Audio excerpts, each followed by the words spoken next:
Welcome, Brian Clate, to Coaching in Session. How are you doing today? I'm doing great. How are you doing, Michael? I'm doing good. So, today I have you on as a behavioral and transformational coach. I know it can be pretty self explanatory when someone just says that to you or what the work you do, but in your own words, can you explain that job title? Sure. So what I try to do is work with folks who are trying to achieve some type of goal. It could be an individual, a team, or an organization, and they're trying to reach a goal that is either new to them or they've been trying to reach for a while and haven't been able to. And then what I focus on with individuals is what behaviors are you undertaking that are preventing you from achieving that goal through an emotional intelligence based focus.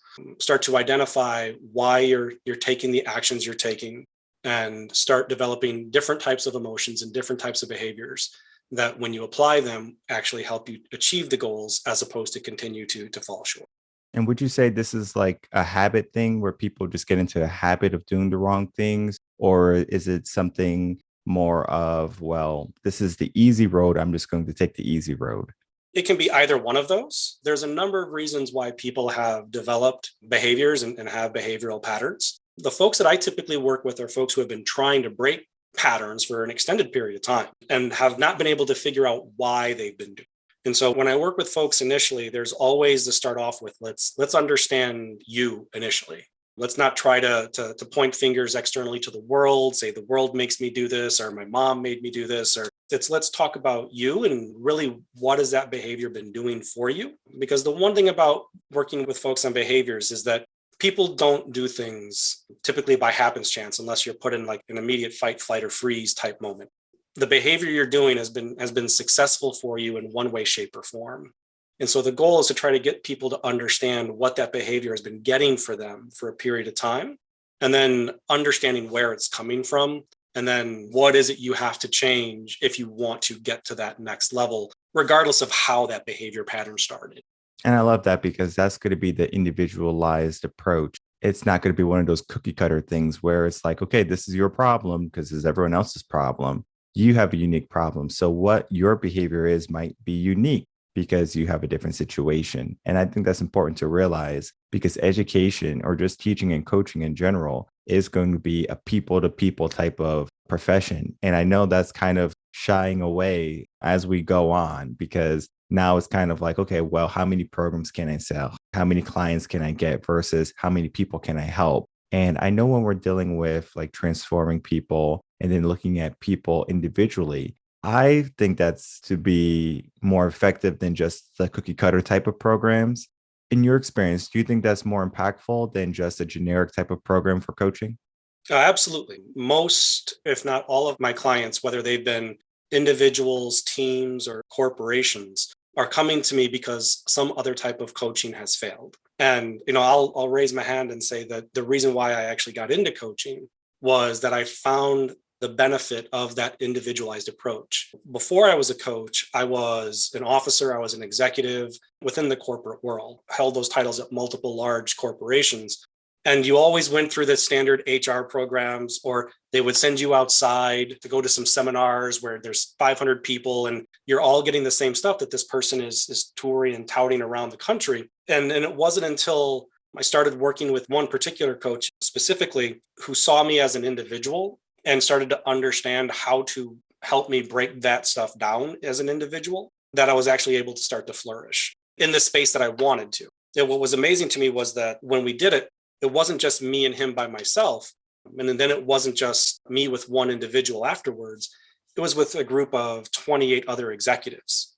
And the key was realizing each one of those 28 executives were part of a bigger ecosystem, right? You have your individual self, and then your individual self has to find a way to interact with that ecosystem of a team, and then the bigger ecosystem of the organization. And being able to understand that each one of those layers is its own entity that needs its own attention was critical. That's important to surround yourself with people who are going to give you that type of mindset or different type of perspective. So you were with one coach and they basically introduced you to other different types of minds. I always find that to be so interesting when it comes to education, because if you're a teacher, even if you're a coach going into a seminar or workshop, and you set the tone for that whole entire space that you're in, that you're creating, everyone else kind of follows in order versus it's kind of like, okay, this room is just going to be the standard room and everyone is going to be their own different person. So we don't create that energy. But actually, there is a power when we go on stage, when we talk to people, a group of people, we're in front of a group of people, or we are just a part of a group of people, how we kind of conform to that mentality. And I think that's important for us to understand the behaviors of the people around us. In society today, we can look on Twitter, we can look on Facebook, we can see all the different types of behaviors. And many people might say that they are negative. I'm not sure if it's just a generational thing where kids are growing up eating Tide Pods and now they're all messed up in the head, or if they're going to be like, you know what, I can use my own pronouns. There's so much more freedom, First Amendment, all of these different ways of thinking, how it influences or changes their behavior. So, in a sense, we kind of lost the traditional way of thinking and maybe going into a more modern way of thinking. I know this is kind of like a rabbit hole, but I would like to unpack that a little bit with you today. Sure, sure. And Tide Pods aside, um, there's the one thing that I would say, and I do work with quite a bit of youth. And what I call by youth, I'm 50 years old, so anything under 30 now to me is youth. I can't believe I've hit that point in my life that I've become that old man. But what's interesting, the dynamic that I've seen is that the youth today still want what we wanted back in the day. They want independence. They want success. They want financial, and a lot of times that's tied to this belief that higher levels of finance gets you that. And so what you're seeing a lot, especially on the TikTok and the influencers and things of that nature, is a quicker route to obtain it. What's getting lost in the space is how to actually interact with individuals. So, I'll use an example. If you look all the way back to when TV first started to come out, there was always, before the TV program, like we're talking like in the 50s, there was that guy in the dapper suit, standing there next to a box of, Wheaties or whatever, saying, brought to you by our sponsor. And then the person would come out and they were basically the initial influencers. Technology has made it so that individuals now can become, try to influence with whatever direction they want to influence. But what's happened is rather than have that back and forth connection with folks, they get their satisfaction through how much their bank account is going up and how many clicks they're getting. And when those two things are tied together, what it means is that the behaviors that you do aren't necessarily tied to who you are as a person or what type of person you're trying to be or what type of change you're trying to bring about. It's about what gets me those clicks, which means I can act in any way I want. As long as that little click comes up, I'm going to view that as success. So right in the corporate world, we always ask people to define what does success look like. And even in today's world, we're asking that same thing. And when I work with folks, what I find amazing when I'm working with individuals is how success never is really around developing a strong relationship. It's about what can I get out of a relationship. That's interesting because we're so worried about success, I think, where we're told to be successful, we're told how to be successful, but it's so skewed if we look at the education system. Work a 9 to 5, work until you're 65. When you're 65, you can finally be happy. That's basically it in a nutshell. Now, the newer generation sees that of like, I don't really want to work till I'm 65. I want to work till I'm 30. I want to work until maybe I'm 40. And they want to get to this place where they think happiness reigns. And so they will, in a sense, sell their soul, meaning they're going to do something that is not in line with who they are just to make their goal, right? So they finally get the money they want, the notoriety they were looking for, only to find when they get there, they're not happy. And we can see this on Instagram, especially with like Instagram models. And they have all these followers, all these likes, but if you talk to them, they're depressed, they are lonely. Even though they have this audience of people who are all eyes on them, they still feel empty. And it's because maybe they're not doing something that's in line with their soul, of what their purpose is. And when they go against that, the behaviors that they do don't correlate with who they should be.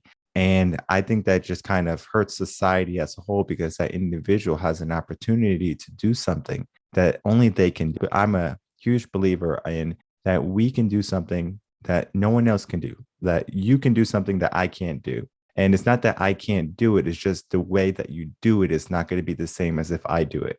If you and I were educational teachers, for example, and we went into a kindergarten classroom, I'm almost certain you could be successful. Now, you might have to get that experience if you don't have it already, but I'm sure you can be successful.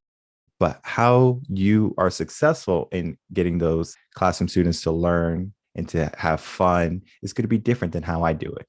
I'm almost certain about that because I have went through that process. And even though I had cooperating teachers who did it a certain way, and I saw hundreds of teachers do it a different way, it Mhm. doesn't necessarily mean that their way is the right way or my way is the right way. It's a unique way for those kids, for those students. And it's kind of like a magic when you work with someone. It's kind of like you have to figure out what works for each individual, but then you also have to look what works for that whole classroom. Now, of course, we try to get 100% inclusion and everyone on board. Sometimes we're not able to do that. So we would get as much as possible. And then when everyone is doing like group work and things like that, we'll do the focus work with an individual who is just not getting it. That's just education in a nutshell. But, as I was saying, you can be successful as an educational teacher. I could be successful as an educational teacher. It's just that we do it in a different way. And I think so many people nowadays, they see like, oh, I could be a YouTuber. Oh, I can be a model. Oh, I can do this, right? Like I know a lot of people play video games and they want to be like a video gamer, like Ninja. Like Ninja's he's like a big video gamer. I think he played Mhm. Fortnite or something. And so he made millions of dollars playing a video game. And now everyone wants to be like him versus they want to be themselves and make their own way. Everyone is more of a follower in a sense versus a leader. If we look at all the social medias, whether it be from LinkedIn all the way to Instagram, you're a follower, you follow someone. And that mentality is kind of saying, well, I'm just going to do what other people do rather than say I'm a leader and I'm going to do what leaders do and lead and pave the way and be trailblazers and do things uniquely. So our behavior is more in line of only what followers do rather than what leaders do. If someone wanted to change that, they wanted to change that behavior, what are some steps or some directions that we can go down to change that type of mindset of being a follower to now being maybe more in line to being a leader? So the first mindset to break, and this is something that I work with leaders frequently, especially those that are transitioning from like the standard desk to now leading a group of people, is that you can't become a leader just by title. You can't become a leader just because you say you're a leader. And the first person you have to learn to lead is yourself, right? You're not going to be able to lead others effectively if you're not leading yourself effectively. So what does that mean? It means taking, leadership requires more than just people checking a box and watching what you do. When you're a leader, one of the number one things that come is accountability. So if you're going to become a leader, you have to first step in and accept that you are going to start becoming accountable for those things that you do, right? If you're going to lead yourself, it also means you're accountable for the act. If you're going to lead others, you got to become accountable for the actions of the group. It doesn't remove responsibility, if someone else makes a mistake, because that's different than trying to be a controlling individual. But the first step is you've got to accept that you are going to become accountable. And I have seen that, that is one thing generationally that I've seen significantly different is this concept of personal accountability. So the first step is there. The second thing that you would want to do, and again, we're talking very high level here, is, and you have mentioned it, which is to start understanding why you actually want what it is you think you want. If you're only searching fame, fame will come to you. The thing is, though, it might be on an episode of Cops, right? It may not come the way you think it's going to come. So you have to be much more specific, much more targeted. When I work with a lot of folks, what they'll talk about is things in a very high level, generic sense. And they won't get down to why this is important. And the one thing that I'll give folks is the easiest way to find that answer. Ask yourself, you can write it on a piece of paper, you can record yourself and do whatever you want, but ask yourself why this is important to me. And then get that answer. And then when you have that answer, ask yourself that same question again. It's called the 5 whys. It's a 6 Sigma practice. If you ask yourself why 5 times, on the 5th one, you will get to, very close to the root of what it is you're trying to do. We would call it root cause analysis. This is something that you do. When you do this, you'll find the answer as to why you want to be what you think you want to be, or why you want that goal. And then what you want to do is tie those two things together. Accept that this last answer is why you're really doing this. Hold yourself accountable to being that person. And then what you start to do is change the way you act so that you are lining up with that last answer. You just keep holding yourself accountable to it. I love what you said about the excuses, where, yes, you're right. We are in a society where people will give an excuse before they take ownership, or where they take accountability, is the word you used. I don't know where we fell off, where people have shied away from taking ownership. I remember, growing up, for me, it was like, if you do something wrong, own it, versus now it's kind of like, well, who can we blame? All right. Mhm. So if someone does something wrong, let's say we're in a corporate environment and we are in a group and we are not able to get the project done or the presentation done on time, and we blame the other teammate for that. The presentation still didn't get done, right? We were part of that group. And even though one person might have played a role in not being done, you still have to show up. And I remember when I was doing my master's and I was doing a group project with 3 people. So it was 4 people total, including me. And the group consisted of, well, we were all going to be teachers. Me, there was another teacher who was going for her master's at the time. So she was already in school. And then there were students my age, and they were just, going to get their master's to be teachers also.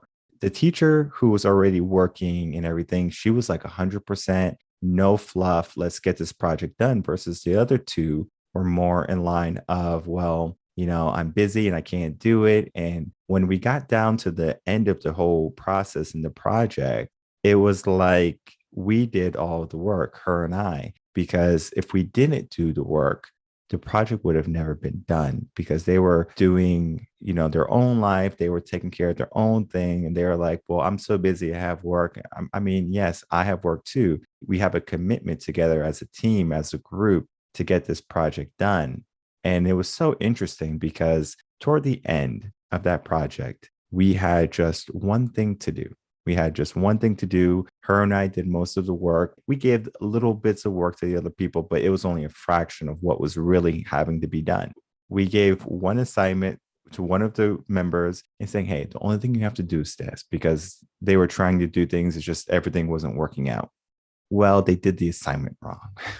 They edited the wrong file. And so what had happened was, when we got the file back, it wasn't the right file. We showed the teacher, and the teacher was like, this is not the file that I want to edit it. And we were like, oh my God, because it's due in literally 5 hours. And this is a lot of work that we have to edit. And so I remember the teacher calling me, and she was just crying. She was just crying. She was like, I can't believe this. Like, we did all this work, and then now we are left with having to edit all of this work. And it was about 3 hours of work.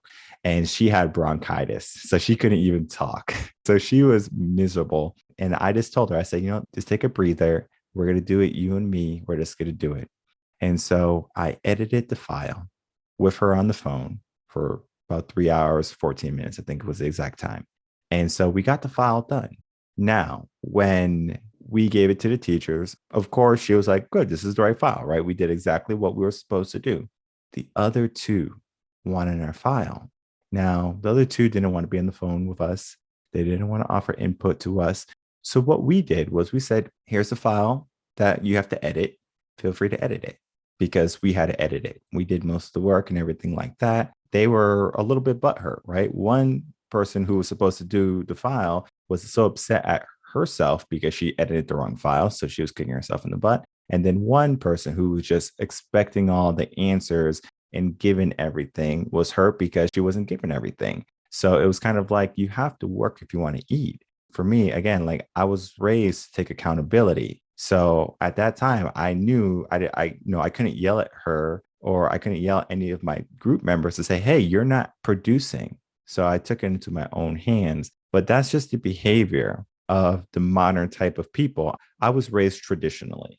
It was different than, I think, their type of upbringing, where it might have been maybe getting more into a modern sense of upbringing, where the entitlement was right there. You can sense it. It was right there. Not saying that they're bad people, it's just a different way.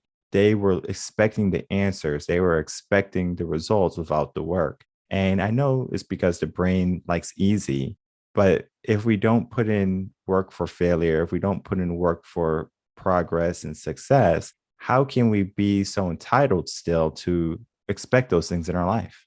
So there was a lot in that little description you gave. There was a bunch of dynamics in there.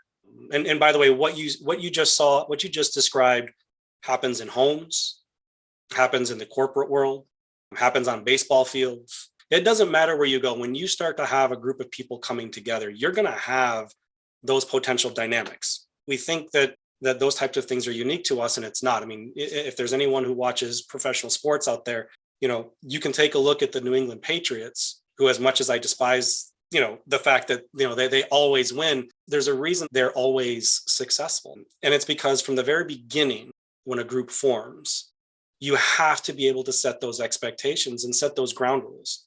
And you have to start to identify what each person is looking to get out of that meeting, that grouping, and what they're willing to commit to get it. So one of the things, like you mentioned, the one individual who was used to just everything being done for them, there may be a pattern there. That may be their behavior. Or there may have been a situation where, for some reason, for this moment and this time, they had to commit someplace else. So like I would use as an example, if I was your teammate back in July of last year, you probably would have had to have done things without me because I was hospitalized for 3 weeks. If my wife was your partner, she probably would have told you that because the whole house, 3 of the members of the house were hospitalized, she can't help you. She's not available to you. But what was interesting to me was your willingness to take on that accountability of somebody else. So for that person to go easy requires other people to take on the willingness to do the heavy lifting.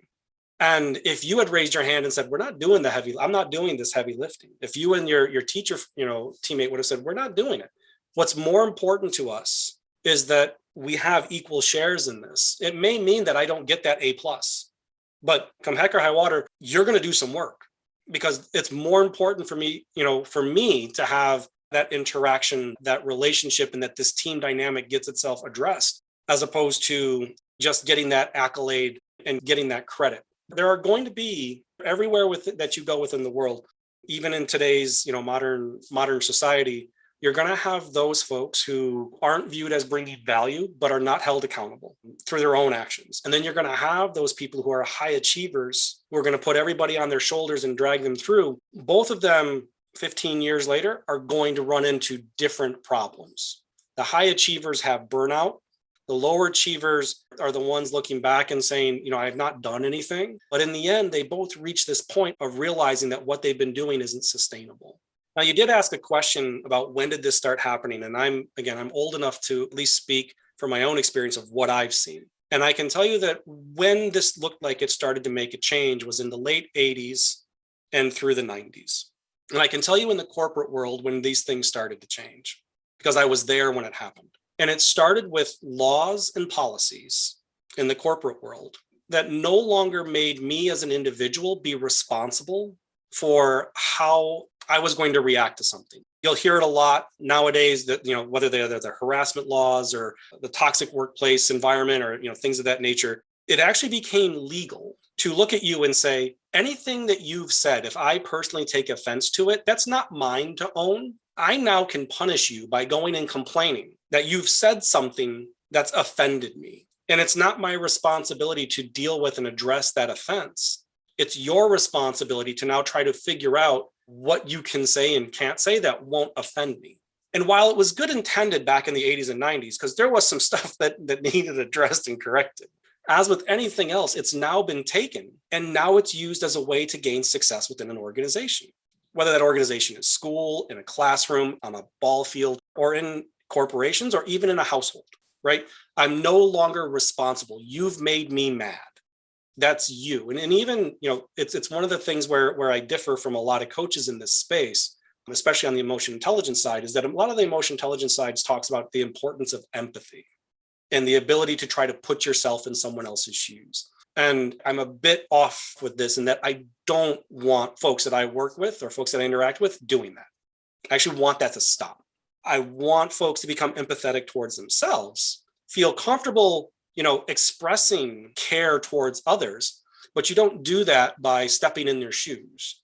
You do that by becoming very clear about what is my intent with this individual right now, and then engaging with that individual to find out why what it is that I'm trying to do isn't being received in that way, and start having that conversation and that interaction. Because the minute you start putting yourself in someone else's shoes, the only person you're talking with is yourself. And you've left the other person not just out of the conversation, but they're no longer even responsible for doing anything more than taking what you give them. And that's not a way to become effective from a communication standpoint or even from a behavioral standpoint. I have two ways I like to view this as. First is sugar and spice. And then the second one is tough love. I want to see you succeed. I want to see you do well. But at the same time, I'm not afraid to push you. I'm not afraid to ask you to do things that I know you don't want to do, but you have to do them, right? It's that type of relationship you have with them saying, I know this is going to suck, but we have to get past that, right? So F your feelings, F what you're thinking. This needs to be done this way. And it's not that your way is the highway. People get into the habits of doing things that just don't work and they keep doing it and again and again and again, and they hope for a different result. That's insanity. But it's the easy way. It's the easy way. So they're going to take the easy road as much as possible, as far as they can. And then when they finally get there, they either say, A, well, this is who I am. This is as far as I can go. They accept complacency. Or B, they get a coach and they say, you know what? I know I could do more. I know I can be more. How do I change? How do I transform my life? And that is a crossroad. Kind of like you were saying, how if you're a high achiever or if you're one of those people who just kind of, is hang out, eventually you're going to hit a crossroad. When you hit that crossroad, you have to make that choice. Do you want to change or do you want to remain the same? And I think a good portion of people remain the same because it's easier. It's just so easy to not take action. I can come home and I can easily turn on the TV versus saying, I'm going to read a motivational book or, a blog or something like that, or personal development resource to make sure I'm better, or, look up a coach like yourself and saying, hey, I need some help and some assistance. The one thing I'll add is the one thing we don't want to ignore is biology. Human beings dislike change. Just absolutely, they abhor it. There's, and again, I know that the science is always moving on this, but there are parts of your brain that trigger whenever change occurs. And it could be external stimulus or internal stimulus or perceived stimulus. Your body does everything it can to avoid changing. To your point, it's more than just being easy. It's that, and again, it's always changing, but there's something along the lines of like 80% of the processes for which we operate within the normal world, the patterns that we see, how we interpret, it's subconscious. And so being able to have those patterns available to us allows us to interact in the world. And the ability to break those patterns, the ability to break how we see the world is very complicated. And there are many times where it's viewed within your brain as life-threatening.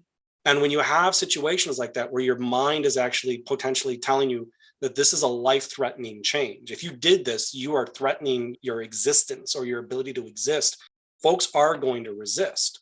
And that's just natural human biology. And I'll give an example of how small of a thing this is. And I was working with the person who talked about how much they love change, because we were putting on a change seminar, and I was sitting on one table, and this person was talking about how much they love change and they thought change was great.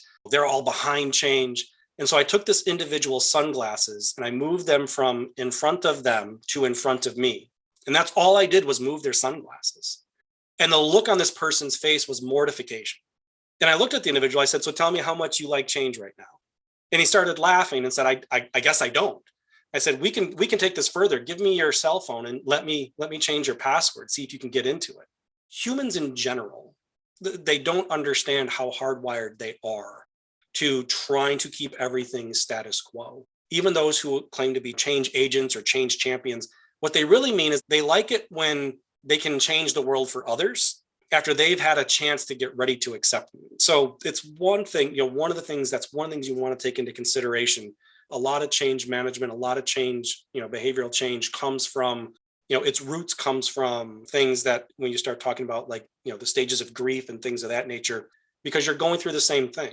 If somebody's passed or you're going through a stage of grief, a change has been forced upon you, but mentally you're going through it. When you're starting to talk about transforming folks when they haven't had that external impact, you have to realize that they're still going through those same phases. And so whether it's because it's easy, right? So if I asked you to stop being the high achiever that you are, and we had to change that behavior, that would be just as difficult for you as a person. The ant and the grasshopper, it'd be just as hard to change that grasshopper who's fiddled away and is expecting things to come to them. It's like when people get thrown into a nursing home, they might be independent, they might be able to take care of themselves, and they get put into a nursing home, maybe from their kids, and they say, Mom, Dad, just take a break. You deserve it. And they're just getting up and they're still doing all these things that they know they can. And now the kids are like, they're saying, take a break, take it easy. And they're like, no, I'm going to get up and I'm still going to do it. And I worked in a nursing home for about 6 years. What I will tell you is that the people who get into nursing homes and they conform to that environment of saying, well, okay, well, I have my food come to me and I have to get up, and they stay in bed, they deteriorate so much quicker than if they're up and about and they're talking to people, they're doing things, even though it might be annoying to the nurses because they're like, oh, now, this person's a fall risk or something like that. That person is keeping their mind alive. Even though they're in a different environment, they're still able to make the change. Yeah, because they're staying true to who they are. Their external environment has changed. They stay true to who they are. And what would be interesting, I mean, I guess I would ask you the question because I haven't done a lot in that space, but I would be very interested in understanding of the individuals who stayed who they were, how many went to the home willingly and raised their hand and said, I'm going to be a part of this, and I'm happy to accept this environmental change, versus those who didn't have a say? I would say it's on both spectrums. I saw both cases where sometimes they would be in there because it's a recovery type of thing where Mhm. they were in the hospital and they're just going to be in there for about 3 months and then they're going to go home. And then there's sometimes the kid wanted the parent to be looked after. There were cases where they were like, I just can't be by myself, so I need to be in a home. So I would say the majority is going to be they're in there against their will.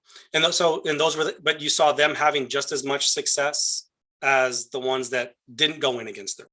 I would say I saw more anger from the people who didn't want to be in there. They resented it. They eventually became accustomed to it. But in the beginning months, or when something bad or negative happened, you can really tell their whole mindset shift. I remember there was one gentleman, he was in a wheelchair and he had a best friend. Best friend. They were buddies. They would always go to the front, hang out with the receptionist. They were like two peas in a pod. And they did this for a better part of about 2 years. Well, eventually one of the friends passes away. And it's unfortunate because now this other gentleman who had his buddy, he don't want anything to do with life, even though this person, and I'm just going to use color, for example, one was a black man, one was a white man. The white man had passed away first. The black man, he was so hurt that his buddy had died and he didn't want anything to do. He didn't want to eat. He didn't want to like get changed. He just wanted just to, wither away. And it's so interesting how just the time from when he was there, a couple of years, how they formed that strong relationship where they were, buddies. And then when he had lost that buddy, the conversation was this like, Happy New Year. It's just another year. Where it was like, yes, I'm going to make this year my best year yet. It changes, it seems like, especially when they go into that environment. It's kind of like, this is my life now. I'm just going to die here. They don't think in a different way. They just say, well, this is my livelihood, and they accept it to the point. And when negative things happen, it affects them so much more. So on the emotional intelligence side, when I'm working with folks that are like that, or, emotions are very important. And a lot of times the emotion you bring to something actually delivers the outcome. And so you mentioned anger, right? Anger is an emotion. And anger can be a very effective emotion to motivate folks, to get people to take an action. But it's very difficult to sustain over a long period of time, right? If you're always angry, or if anger is the only one that you're always bringing, it's very difficult. And believe it or not, again, when you're being angry, you're angry at yourself for something, and that anger is to you. So you're trying to motivate yourself, right? That's what you're trying to move forward. So it's very short term, very punishing after a long period of time. You mentioned the gentleman who kind of, for lack of a better term, gave up. That emotion's apathy. And that's the lowest level of emotion. When you work with individuals who are in that apathetic mode and they can't even get themselves to be angry about something, right? So when you go in the home and you're angry, I'm here. Short term, you can use that as a way to be defiant, right? I can still do the things I didn't do before. But if you don't move from that emotion of anger, and I'm going to use the phrase upward, into more elevated levels of emotions, the place you go is one step down, which is apathy, which is why bother. And then, as you said, once you've hit that stage, once you've hit why bother, if you don't want to come out of it, that's when deterioration happens. That's when it escalates extremely quickly, because you've given up yourself, you've given up your desire, you've given up any intent to make anything for yourself. And that's a very, again, apathy is a very potent emotion. And in the short term, I want to say even shorter term than anger, it has its purpose. Apathy has a way to protect you. However, if you don't come out of it, you will stay in that protected shell, in that shell of non-growth. So again, from an emotional intelligence standpoint, when I work with individuals, we want to make sure people understand what emotion they are bringing, because each level of emotion allows you to be either more successful or less successful, depending upon what it is that's going on in your life. And the things we talked about today, I mean, we can go so much deeper into apathy, into anger, into the emotions and how it affects our behaviors. And this is just an introductory type of conversation for all the audience members to kind of get a good feeling of where you are. Because if you ask yourself, I am angry, wow, or I am at that point of apathy where it's like, I don't want to do it. And I'll say this, when my great grandmother had passed away, the day after she passed away, I felt angry. I felt angry. It was just anger. It wasn't sadness. It wasn't regret. It was anger. And I remember my brother and I just having a conversation. He goes, how you doing? And I said, I just feel angry. I just felt so angry. And he said, I felt the same. And I was like, that's interesting how someone we love, we lost, but we feel anger, not sadness. So I think getting a good understanding of your emotions and then going from there and making changes and changing your behaviors and changing your circumstances is going to be essential for you to change your life. And I know in that point in time where you are angry, you might be full of apathy and you don't want to make that change. I do encourage you to make the change. And we have wonderful people like Brian who can help make that change a little bit, or to make that transition a little bit more easy, because change is difficult. Change is going to be something the human brain is going to avoid at all costs, but it's not impossible. So if I can from you, Brian, please share any last words, and then please tell people where they can find you. So the last words that I would share is for folks just to realize that you have control over yourself. The question is, do you want to take it? Do you want to grab for it? And so the last, be willing to take that chance, be willing to grasp for it, be willing to dream a little bit higher. And even though it's scary, take that step forward and reach out. The best way to get a hold of me, there's a couple ways. You can find me on LinkedIn at, my name, Brian Clate, Clate. You can reach out via phone or text at 860-341-1198. Or visit the website, which is awakenedexplorations.com. Reach out to us through there. Any of those methods, you'll be able to find me very easily. Perfect. And I will have all of those links and descriptions below. So for anyone who is driving or is not able to get to a pen right now, you can easily just find all his links. So if you're interested in working with Brian, he's going to be available for you via those methods. And then, of course, you can start to change your life. And it is going to be scary in the beginning, but it doesn't have to be lonely too. So have someone like Brian Clate who's going to help you get to the places that you want to go. Be adventurous, be daring, and don't be afraid to ask yourself why you're doing this. Ask yourself, if I don't do this, what is going to be my circumstance? Because I believe if you do take that road of personal development and making your life better, you're going to be in a better state of mind in the future than if you just allowed complacency to take over your life. So thank you so much, Brian Clate, for coming on Coaching Session. So much wisdom and a great conversation. Thanks for having me, Michael. Appreciate it.